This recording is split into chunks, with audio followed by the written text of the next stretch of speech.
Oh, no, it's like the average mobile phone, hands-free. Now,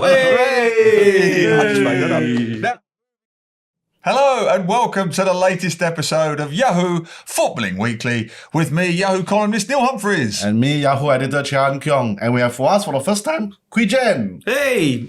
Glad to be here. Thank you, guys. Couldn't find anyone else? No, we couldn't find anyone else. Yeah. Manchester United fan and former football TV host. You used to sit beside a world-class pundit, me. Yeah, I did. You oh, you? Yeah. Back in the day, 10, 11 years ago, Yes. I used to sit next to Neil. Yes. And that's where I learned, all my football knowledge. Before that, I had All West no Ham clue. knowledge. I mean, he just, waxed lyrical about West Ham, gave me all the history, the backups and everything. In fact, you owe me some money from the last time for that. Wow. Probably, but you're not getting it. And also, I learned everything I know from this man about hosting. So all of the mistakes I make today, you can blame him. But it's thanks to you, more importantly, more seriously. More comments every week, more feedback week on week. Thank you so much for that. And it's why we have a sponsor. Yep, StarHub. And obviously, they are the official EPL broadcast, Premier League broadcasters. And now you can get their 10 Gbps ultra speed broadband Premier League package. The Netflix premium channels, everything, and unlimited entertainment at just $87.96. The usual price is $219. So it's a good deal now. So go and get them. Get all this all in one bundle. Get them right now. Don't get me started again. Yep, I've promised not to get upset this Again week. and again. Every single Every week I look at my locked-in 2-year contract. It drives me mad. It seriously drives me to distraction. If you haven't signed up for this deal, I've got nothing else to say. Yeah. It's a great deal. All right, now let's get to the EPL. The season that will not stop giving in the season of goodwill. See what I did there? See what I did there? Just off the top of my head. I still believe this season has barely got started, right? I mean, because I have no idea what's going on. No. I have no idea who the top four is going to be. You can't tell who's going to win from week to week. So let's kick off. Aston Villa, Arsenal. What do you The what very do you think? fact we are talking about Aston Villa is Brilliant. something like, what is happening, man? How can they be winning 15 home matches in a row? Brilliant. That is like title challenging material, definitely. So out of nowhere, left field. So it's a good thing. But it's almost like Leicester in 2006. Although not as, Villa obviously are far more established than Leicester, but it's almost as left field as that one. Yeah. But obviously now the talk is after beating Arsenal 1-0 during the weekend. Can they challenge for the title? I think still a bit thin on the squad. I think the squad is still a bit thin. But I think Emery has done a great job with a bunch of near unknowns. I think except for the goalkeeper Martinez, who's the Argentinian goalkeeper. And maybe who else? I can't think of another big McGinn, name. Scotland McGinn, captain and Villa captain. Don't forget Ollie Watkins. Ollie Watkins, here and there on the England door, but still a relative bunch of unknowns, and they shape them into a team that's so difficult to break down, and gets the goals and full credit to them. What do you think, Jen? Oh, at the end of the day, the table doesn't lie. To be second at this moment and winning 15 home games on the trot shows they have credentials. Of course, it's still too early to predict if there'll be title challenges, come the last couple of weeks of the Premier League, right? We look at Spurs like 4 weeks ago. We all say, title contenders. Now, look at them. They're just 1 point ahead of Manchester United after all of that. It's so good. It is painful, but still good. But you have to remember the last time Villa won the league was 1980-81, if you remember. Yep. And the next year they went on to win the European Cup, right? And the likes of what Gary Shaw, Tony Morley, all of these other players back then. Peter With, exactly. And imagine that. If they could win the Premier League, and the llast time they won that was 1980-81, it was back the league championship. It'll be amazing. But let's just look at them as a whole to go. They're playing some really good football. They seem to be a happy team. And I think all the neutral fans will be just happy watching this quality type of football, right? Whether they win or not. As a let's say if you're a neutral, why not a team other than City all the time that's been dominating? Why not that Arsenal's been pushing this past couple of years? Liverpool just got one in the last, 20 years? Just another team other than that. That'll be fantastic. If Villa would win it, for me, it will be just as big as a Leicester winning it back then. That I would agree. I won't disagree with that. I love what Unai Emery is doing, right? It's a very fast counter-attacking game. I think it was 5 passes between collecting the ball on the halfway line and scoring the winner against Arsenal. You've got McGinn on one side, Bailey on the other. It's kind of a 4-4-1-1 that quickly morphs into like a really quick overloading attack. I think it's absolutely fabulous. But your point about Leicester is a good one, because that brings me on to Arsenal. Now, I've said it on this show every week, and I've taken flack for it. Arsenal, sorry, I'd love to see it, but Arsenal will win nothing. Arsenal will win nothing this season. I'm going to be consistent on this. I'm not going to change. I've seen nothing to change my mind, and I'll tell you why. Leicester, right? Leicester's a good example. Okay. No EPL team, including Leicester, have ever won the title without a decent goalkeeper and a decent striker. It's never been done. Arsenal don't have either. They don't. Ooh. They don't have either. Even Leicester had Kasper Schmeichel in goal and Jamie Vardy up front. That made the difference. If you look at any club, any EPL winner in the last 30 years, you can't win without one or the other. Arsenal have got neither. They need to settle the goalkeeping position, whether it's Raya or Ramsdale, you can decide. And I love the boy up front. He's great. He's not going to win you the title. He's not going to win you the title. They need to go shopping in January, or Arsenal are going to win nothing. What do you think? Oh yeah, I absolutely agree with you. I think you look at the match against Villa. After Villa just scored after 7 minutes, and then after that, I think Arsenal basically dominated the game. Yeah. But so many chances came and went, and either Jesus or Kai Havertz. I don't think they are the ones. They are creative. They are fleet-footed. They know how to make their way around defense. But right in front of goal, they just suddenly like short-circuited, like nothing, can't hit the net. So yeah, I think they lack that Harry Kane kind of goal poacher kind of thing. Ooh, and the difference is right there. The difference even between Aston Villa and Arsenal, the goalkeeper. Martinez, World Cup winner, makes 2 outstanding saves, one against Jesus, one against Odegaard. They just don't have that consistency between the sticks, Arsenal. Yeah. I don't see them winning anything. But what do you think? Can Arsenal win a title? Can they win any trophy? Let us know. Send your comments to Yahoo Southeast Asia on YouTube, Yahoo SG, Yahoo_MY on Twitter, Yahoo SEA on TikTok. Now, the Shakespearean tragedy or comedy or tragicomedy that is happening on a weekly basis, also known as the Theatre of Shattered Dreams, Manchester United, the clumsy banana skin gift that keeps on giving. I'm loving it. Jen, kick it off. Yeah. You're a Man U fan. What do you think? Thanks, guys. Great show. Lovely to be here.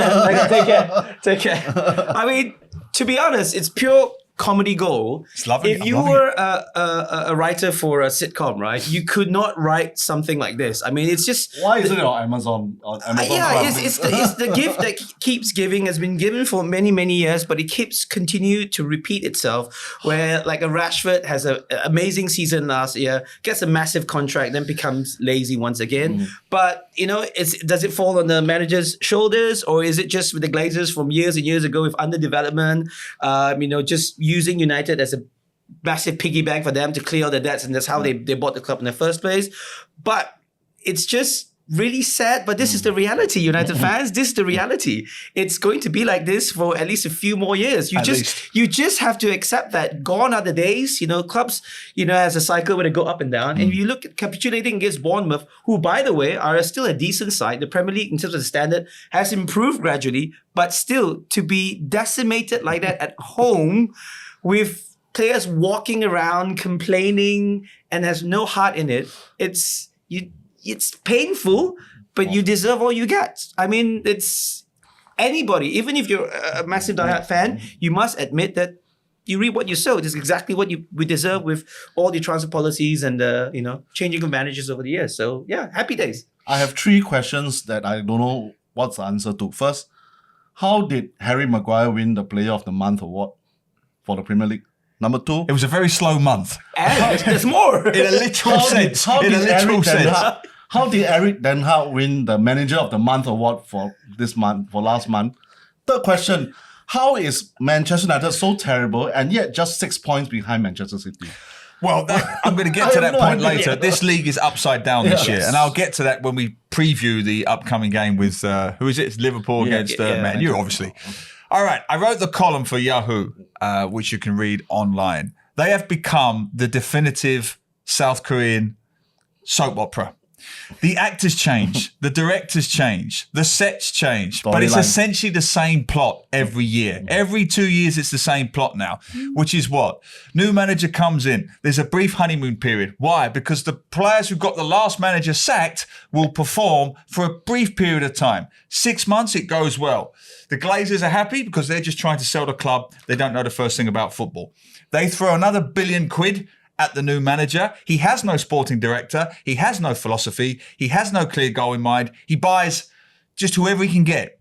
That's key. Anyone half decent goes to Manchester City, Arsenal, Barcelona, Real Madrid. So they either get the also-rans or they're never going to biz, right? That's who they get now. That's who they get. And they pay fortunes for them, which means you can't get rid of them because nobody outside Saudi Arabia are going to buy them. Right? So you've got this perpetual cycle of mediocrity, boom and bust, and it's not ending anytime soon. I just can't see it, you? You got Harry Maguire, man. Come on, guys. That's a good example. Can't get rid of him. They can't get rid of him. Can't get rid of him. Can't get rid of Martial. Can't get rid of McTominay in pre-season. Now he's their best player. And I do believe the tide has turned among the Man U fan base, if I'm not wrong. I've been looking at all the comments and all the TikToks and all the blogs and YouTube videos. They've been saying that we had enough of these players, not just the Glazers, but the players, those who have been there long enough and still couldn't perform regularly, consistently on a seasonal basis, and those are the ones to blame and not Erik ten Hag. Yeah. Although I will also say Erik ten Hag will have to shoulder some bit of the blame because he couldn't. The purchases, the signings he had, I don't think have worked. Yeah. And his dealings with some of the players like Jadon Sancho and maybe Mason Greenwood before. Garnacho. So I mean, he needs to shoulder some of the blame too. But ultimately, the players are not performing and they are still on the payroll. And that's the problem. Because no one else will have them. Anthony Martial is the prime example. How many seasons of abject failure, and he's still a United player, and he starts the match in the first 11, and you go, well, how low can you go? I mean, it's just, but mind you, I was just trying to answer your question of how United had that triple months of awards in terms of the manager, player, and a goal. It's because they're the only side yet to have a draw. The Premier League has decided to do that 9 now. wins, 7. There's a new rule in place there. So far, after 16 games, you haven't got a draw. 9 wins Here and you 7 go. losses. Three awards for you guys. So it's good. Brilliant. Only team in the top 6 with a minus goal difference. Wonderful. Yes. Wonderful. Christmas is almost here. You're in the top 8 and you've still got a minus goal difference. And there's Liverpool. Who's the fellow who plays up front for West Ham? I forgot. Jared Bowen? No, he's the midfield. the big lump of a guy. I forgot his name. Oh, which my own current or team? I've gone blank. From where? West Ham. Antonio? Yes, I've gone completely blank. Manchester United's Martial is your Antonio because whenever he gets the ball, you know he's not going to score. You're just waiting for the ball to go out for a goal kick, right? You're all those when either of those boys go through, you go out and make the tea, right? You come back because it's a goal kick. But Antonio can take a few players down with him anyway, and Martial will just show. But I will say this. In all seriousness, if Ten Hag was Solskjaer, they'd be calling for his head already. Yes, I have no doubt about that. In terms of performance, personnel, inconsistency, lack of philosophy, lack of structure. I honestly believe Bayern Munich and Liverpool, upcoming matches, if they're defeats, especially Liverpool, if it's a heavy one, it's the beginning of the end. It's the beginning. Because I don't think they'll trust Ten Hag with another transfer kitty in January. So if they're going to make changes, it's going to have to be by January. I don't see it happening. I'll be honest. I don't see it happening because there's nobody else. There's literally nobody else. Correct. So what do? You just soldier on. But as always, let us know what you think. Now, over to his mob. If you couldn't sum up how crazy this league is at the moment, you've got a team who's got a striker who cannot score, a defence who cannot defend, and yet somehow you're challenging to the title. What's going on at Liverpool? Huh? like Jurgen Klopp said, played so badly for 76 minutes. Yeah. And somehow still won. It's the first time he has seen things like that. I mean, I really feel that us fans are also can't really understand how the hell we got to the top of the table with a no error-prone defense that's a disaster waiting to happen. Defensive midfielder, they are not exactly a defensive midfielder. Alex McAllister, he probably works better at more up front, and a striker who hits the goalpost more often than he hits the goal. He's got nice head. So You're Andy Carroll. Yeah, You're Andy Carroll. Is your no, that's not that bad. That's not that well, bad. He has at least runs faster. Well, so does Usain Bolt, but it doesn't mean you put him in the Liverpool lineup, do you? But still, I mean, still top of the table, so we can't complain that much. And you know, one defeat all season, and that defeat was such a contentious one against Spurs.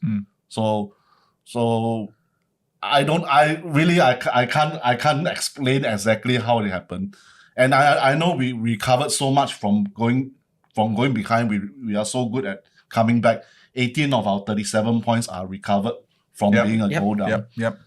But is it sustainable? I doubt so. If we say the whole season we're gonna be like, for every away match we gotta be 1-0 down before coming back. It's illogical that it will happen all the time. Yeah. So either we do better away. At home, I think we are good. At Anfield, we are just like Villa, winning all our matches. But away is where we started. They start very tentative, very sluggishly, and took a very long time to get into groove. But and if that changes, if that gets better, maybe there's a chance we can continue to stay at the top. Well, here's the thing, Jen. Coming back to what I was saying just now about Arsenal, Liverpool have got half of Arsenal's problems. Goalkeeper, no problem. No problem. In fact, Alisson got them the 3 points. Yes. That's the difference when And you're in the a title referee. race. And the referee. Yeah. Yes, but The referee, Alisson's fantastic I'll give saves it up. got them the 3 points. Right. But Nunes makes it difficult because Nunes doesn't score. He doesn't score enough goals. I know he's become like this Pasamalam Roberto Firmino, right? Oh my God. It's like this, you can have that one. It's like this cut price, knocked off, slightly inauthentic version. Yeah. But he does a job. He holds the ball up well. He'll chip in with assists. He is never going to be as decisive in front of goal. You forget Mohamed Salah. You take him for granted. Asking a lot of one player. Yeah. Oh Asking a lot of one player for the as whole long as season. everybody does his job, then we can get a goal from Mo Salah at 1 game or 2 games, once every 2 games. It's fine. But this is what I wanted to ask you, right? Yeah. Harvey Elliott. I love Harvey Elliott. I think he's a smashing player. I saw him in Singapore. He's my kind of player. He's got a lovely body, balletic movement, low center of gravity. He moves past players really well. Right. To me, he's the natural successor to Jordan Henderson. Great on the ball, good finish. There's no real weaknesses to his game. He's 20 now. He's not a kid. Yeah. Why is he not playing more? Because he's 20, I think it still needs. I think now Klopp trusts him as an impact substitute for now lah. But I think progressing down the season, when if let's say Szoboszlai loses form or McAllister loses form, he's the next in line after those two. I think. Okay. I think if let's say and if he continues to score goals like that, he makes a good case. He can substitute for Szoboszlai straight away. He looks like a skinny Sammy Lee. Yeah, he does. It does. All look like Liverpool it. fans are Yeah, there. right, He's right. skinny Sammy Lee. Skinny, nice. If Sammy Lee would have ate himself. A complete tangent, right? When Liverpool came in 2001, Sammy Lee was their assistant coach, right? they were. And he was a bit overweight, Yeah, right? he was. And he was doing the training At his around. prime, he was. I know, and he was doing the training around the paddock, Yeah. and every lap he was getting redder and redder, and I was shouting, "Come on, Sammy!" And after the sixth lap of me going, "Come on, Sammy," he went off this. Best thing ever. Come on. All right, Man U, Liverpool meeting this weekend. What's going to happen? Man U first. Well, I don't know if I can say this. I'm going to watch it live. Yeah, I'm sure. going to be Great. at Anfield. the cauldron. Going to be very quiet there. I think that's best. Yeah, just very, very just keep quiet. quiet. If I was a betting man, you would know what I'll be doing. So, I mean, realistically, if United come away with a point or a win, it will be the biggest upset of the year so far. That's my call. Okay, That's my okay, call, okay. right? It's only for Liverpool to lose in terms of how they've dug up results, winning when they're behind. Yeah. I don't think they'll be behind United. It'll be a massive fluke or a change of the team from Ten Hag and start playing the young ones in there and just roll the dice and go, you know what? Why not? Intent, right? I'm going to drop all these guys, give these kids a run out. But to do that against Liverpool at Anfield might be too dangerous. And look, a walk in the park for you guys, I say. I wouldn't disagree with that, and I will also say that all the Liverpool fans are very relaxed over this tie. I think we were just discussing with the producer before this team was also a fan, and then we were just saying, Anfield should be all right lah. Everything. Chill, But that's a worry. You need the volatile Anfield. That is also true, and as a perverse part is just let them win or let them draw, and then so that Erik Ten Hag can continue to be the manager. But I doubt so. Given that we are top of the league and we want to stay up at the top of the league, so yeah, I think everybody said we got Europa Cup League coming up, Europa League match, which is inconsequential. Said please fill all the young players for that match, and then we just Sorry, they're filling the young players for the United match? no. I'm For the joking. Europa League. I'm joking. Yeah. It's that No. easy now these days. Like, The Europa League is their proper game. proper Yeah, that's a game. proper Yeah, game, proper and then we game. got that, and then last season you 7-0 is quite memory's still fresh, and then we just I think everybody's preparing to eat some prata on the next day. Yeah. I think this is one of the weirdest Liverpool Man U games I can remember because it's only a week or so from Christmas, and yet it feels like the season is beginning because it's such a mess. For the first 3 or 4 months, everyone's getting their positions, their pieces into place, right?